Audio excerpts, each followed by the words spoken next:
Hi, I'm Tinny from Mini-Bull Design, and today I'm out in the factory. Had a really busy day today. Had 13 orders, and they were big. I think I made 5 or 6 cook kits, stove kits, lids, a lot of stuff. Took me until from 8 o'clock in the morning till 1 o'clock in the afternoon to get the stuff ready, and then Beth packaged it all up and we shipped it. So, cool beans. Okay, I've got a little time here. It's in the evening. It's 4:10, 4:12, and it's pretty near dark out. Today I'm going to sit here and talk about alcohol stoves and backpacking, which is a really broad subject, but I'm going to narrow it down to just 2 alcohol stoves, and I want to run through all my thoughts on each of them. Okay. The jet boil is the stove, one of the stoves I want to talk about. That is a very, very well engineered, just a joy to run. You just put your pot on, it's got a built-in igniter, turn on the valve, ignite it. You can take it all the way up to high and low, and it's nice. It's got a lot of features on it. The one I have is called a flash, and on the outside of it, on the insulated part on the outside with the handle, when the water gets up to temperature, it changes color. All kinds of stuff like that. It's got a tripod you can snap onto the bottom of the isobutane cylinder to give you a better stance.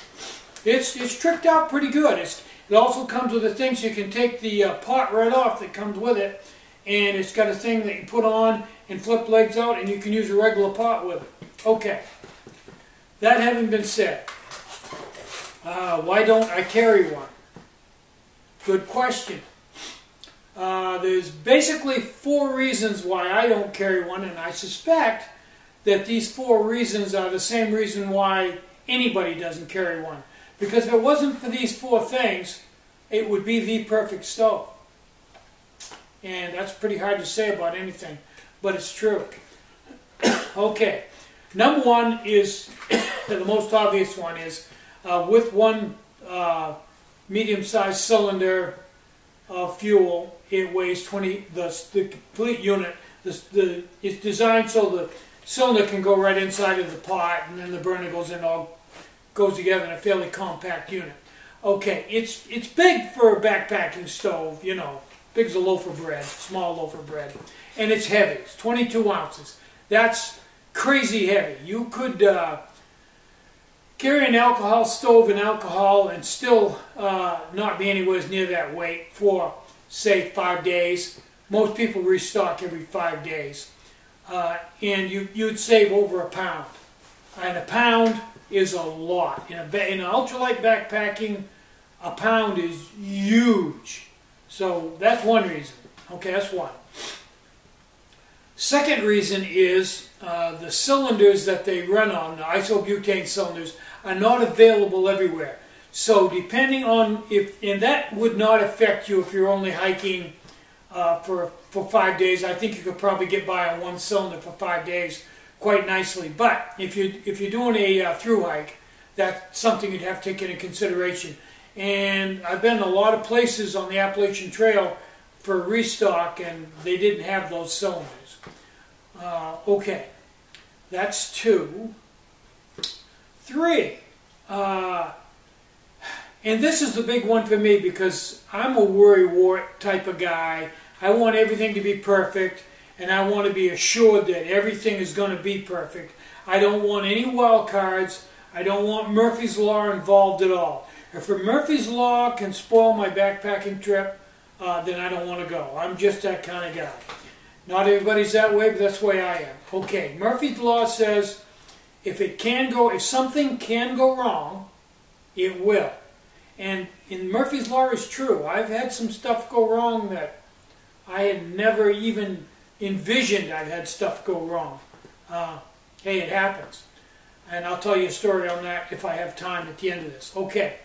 The jet boil has a lot of things that move on it. It's got a valve that turns on and off.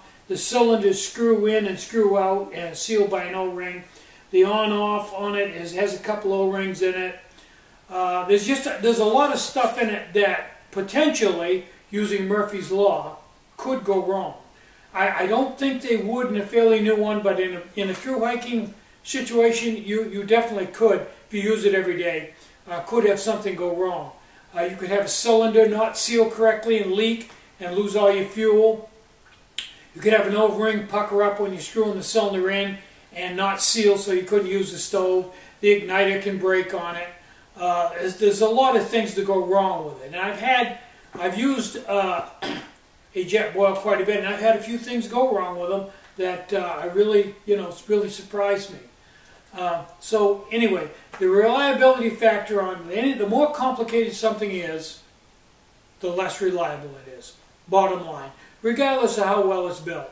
O-rings are O-rings, and there's a little tiny brass generator that regulates how much fuel can come out of the cylinder, and it's got like a 1/1000th hole in it. I've had one of those plug out, and when they plug out, you're done.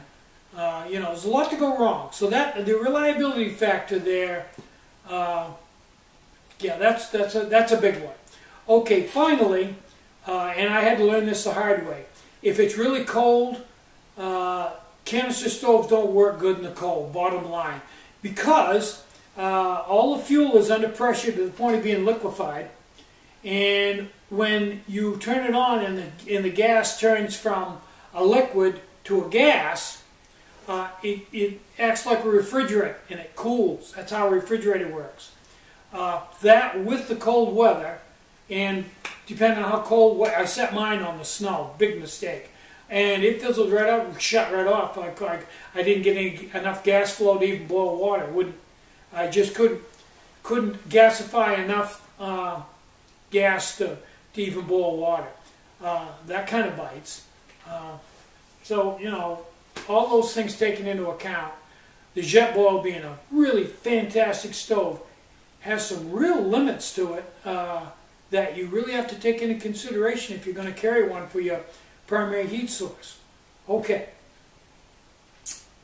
Now I think on my next video I'm going to talk about alcohol stoves, probably a BIOS, and I'm going to point out all the technology involved in a BIOS stove. And if you're not familiar with a BIOS or haven't kept up to date on how things have unfolded over the years as we've improved it and discovered things, I think you might be a little surprised how high-tech a one-piece aluminum alcohol stove can actually be. There's a lot to it. I'm Tinny from Mini Bowl Design. Get out and hike, take a friend, enjoy the great outdoors, and more important than anything, try to have some fun today and try to have a really great day. Bye-bye.